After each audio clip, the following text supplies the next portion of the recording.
ஒவ்வொருவருடைய வெற்றிக்கும் வெவ்வேறு திறமைகள் அடிப்படை காரணமாக இருக்கின்றன. தோல்வி காண்பவர்கள் எப்படிப்பட்ட சிறந்த கலைஞரானாலும் தலைகுனிவது தவறாது. ஆகவேதான் என் குருநாதர் போட்டி வேண்டாம் என்று சொன்னதில் பொருள் உண்டு. ஆனால் கருவூர் மன்னர் கணிகண்ணர் போன்றவர்கள் தங்களுடைய ஆசைக்காக கலைஞர்களை மோதவிட்டு வேடிக்கை பார்க்க விரும்புகின்றார்கள். இல்லை, வீரத்திலும் கலையிலும் போட்டி ஒரு சம்பிரதாயம் தான். தோல்வி என்பது சாவல்ல. இன்று தோற்றவர்கள் நாளை வெற்றி பெற முடியும். அதனால் இங்கு போட்டியை அனுமதிப்பதே முறை. இளவரசர் மணிவண்ணனின் குருநாதர் போட்டியே தவறென கருதுகிறார். ஒருவரே ஆடினால் வெற்றி தோல்வி எப்படி நிர்ணயிக்க முடியும்?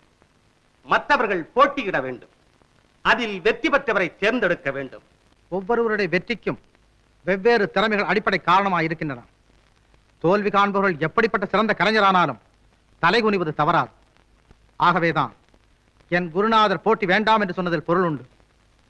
ஆனால் கருவூர் மன்னர் கணிகண்ணர் போன்றவர்கள் தங்களுடைய ஆசைக்காக கலைஞர்களை மோதவிட்டு வேடிக்கை பார்க்க விரும்புகிறார்கள்.